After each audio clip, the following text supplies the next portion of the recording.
Армысыздар, құрметті радио тыңдармандар, эфирде Дара тұлға бағдарламасы жүргізуші мен Лаура Ерланқызы.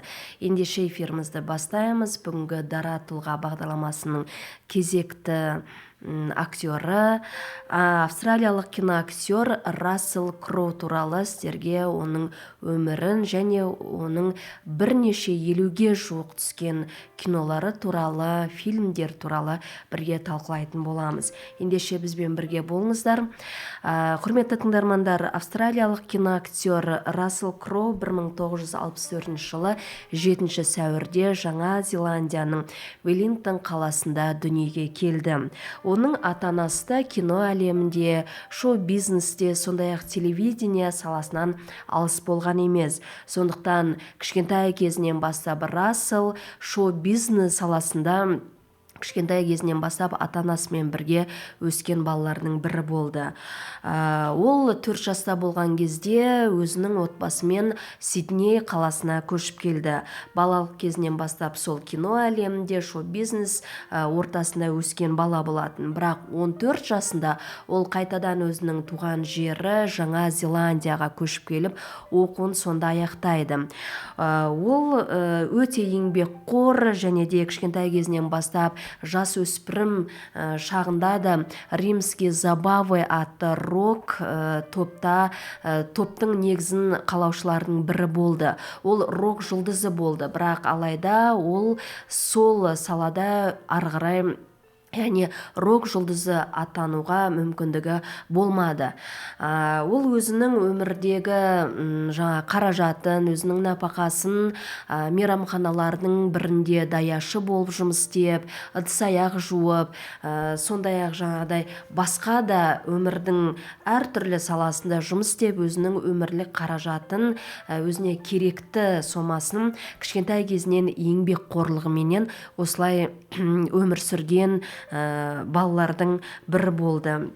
Сол уақытта өзінің қатарластары Сидней қаласында ұлттық драмалық институтқа оқуға түсіп жатқан кезінде ол өзінің де актерлік қабілетін сынамақ болып 21 жасында оқуға түспек болады. Алайда ол өзінің ойынан айнып, тек қана кинокастингтерге барып, өзінің кино әлемінде бағын сынап солай жүреді. 1990 жылдары ол «Перекресток» атты фильмде алғашқы рөлдерді сомдады. Осыдан кейін оның актерлік қабілетін кинопродюсерлер, кинорежиссерлар байқап өздерінің жаңа жобаларына шақырту ала бастайды.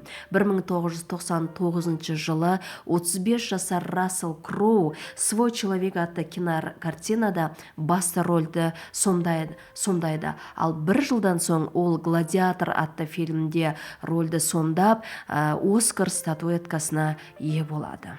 Ол сондай-ақ «Свой человек», «Робин Гуд» және де «3 дня сна на побег», «Нұх пайғамбар» атты фильмдерде ойнайды. Оның қоржынында 50-ге жуық фильмде түскен көптеген рөлдері бар. Ендеше біз сіздерге қазір назарларыңызға «Нұх пайғамбар» атты фильм туралы бірнеше мәліметтермен бөлісетін боламыз. Себебі Рассел Кроу сол «Нұх пайғамбар» рөлінде Нұхтың рөлін ойнап, бүкіл әлемге әйгілі, және де сол «Нұх пайғамбар» атты фильм біраз адамдардың өміріне өзгерістер, ойлар алып келіп, әртүрлі сондай бір бүкіл әлемді жаулаған фильмдердің бірі болды.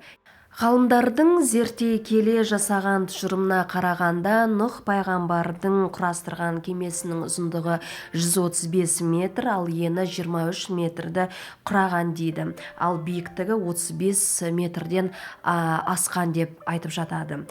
Енді қарап отырса, қазір кезде мұндай кеме қалыпты санағанмен, ол заманда ол кәдімгідей алып кеме болған екен. Ал енді осы Нұх пайғамбардың кемесінің қайда тоқтағандар туралы әртүрлі алып қашпа әңгімелер өте көп. Мысалы, осы жерде яғни еврей ғалымдары Синай тауында тоқтаған десе, ал армян ғалымдары біздің тауда тоқтаған деген өте мағлұматтар көп. Ал түркиялық ғалымдардың арасында бұл жаңағы Жуди тауында тоқтаған деседі. Міне бір қызығы 2010 жылы қытайлық евангелистер мен түркі халықтары солардың зерттеулерінің сөзі бойынша Нұх пайғамбардың кемесі Түркияның Арарат тауында тоқтаған деген жаңағы үлкен бір жаңалық алып келеді. Бұл хабар баспасөзде жарияланып, бүкіл әлемге кәдімгідей сенсация тудырды. Жалпы Таураттың жаратылыс бөлімінде Нұх кемесі Арарат тауында тоқтаған деген мәлімет бар. Жалпы Нұх пайғамбардың өмір жайлы айтатын болсақ, оның Хам, Шам, Япшы деген 3 ұлдары болады.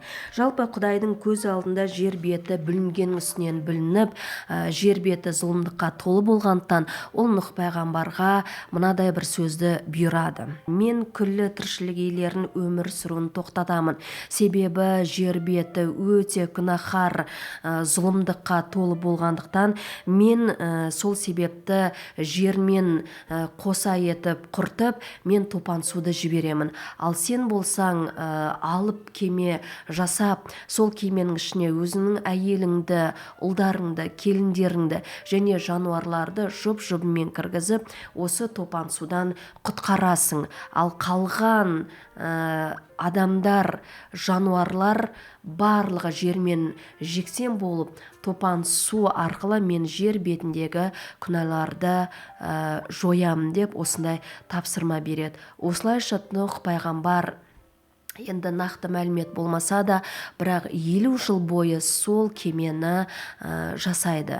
Әрине, егер Нұх пайғамбардың кемесін көретін болсаңыз, Нұх пайғамбар атты фильмді көретін болсаңыздар, ол жерде жаңағы халықтардың барлығы, елдердің барлығы Нұх пайғамбарды мазақтап, немесе мысалы бәленбай жылы жер бетінде ешқандай жаңбыр жауған да жоқ, сен сонда бұл кемені не үшін құрастырмақшысың деп сондай сұрақтар қойып, мазақтап, оған сенімсіздік білдіреді. Бірақ Нұх пайғамбар ол Құдайға деген өзінің сенімін жоғалтпай, Құдайдың айтқан бұйрығын 50 жыл бойы сол кемені құрастырып, міне сол 50 жылда кемені жасап болғаннан кейін жер бетінде 40 күн, 40 түн бойы жаңбыр жауып, 150 күн бойы тоқтаусыз жаңа жер бетінде су бүкіл таудың бетіне дейін көтеріліп, бүкіл сол жердің астында адамдардың, жануарлардың бәрі де қырылып, тек қана өзінің отбасы және жұп-жұбымен кіргізілген жануарлары ғана тірі қалады. Осылайша 150-ші күн өткеннен кейін, яғни жер бетіндегі су тартыла бастап, өзінің отбасымен жануарлар жаңа кемеден шыға бастап, жер бетіндегі жаңа өмірді көреді. Енді Нұх пайғамбар фильмінің режиссері Даррен Аронофски, сондай-ақ басты рөлді сомдаған актер Рассел Кроу туралы айтатын болсақ, жалпы Даррен Аронофски осы Нұх пайғамбарды түсірген режиссердан сұхбат ала бастайды.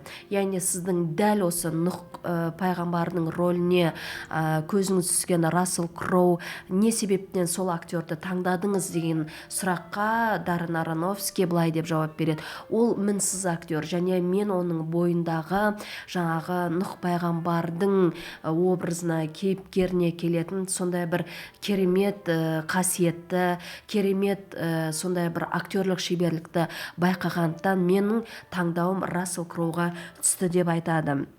Және де Рассел Кроудың кешіріңіздер, Даррен Аронофскийдің осы түсірген Нұх фильмі бұл Индонезияда, басқа да қалаларда көрсетуге тыйым салынады. Оның бірден бір себебі, яғни Құдайдың жіберген пайғамбарларды бұл ешқашанда түр әлпетін көрсетуге болмайды, тіпті соған ұқсас етіп те көрсетуге болмайды.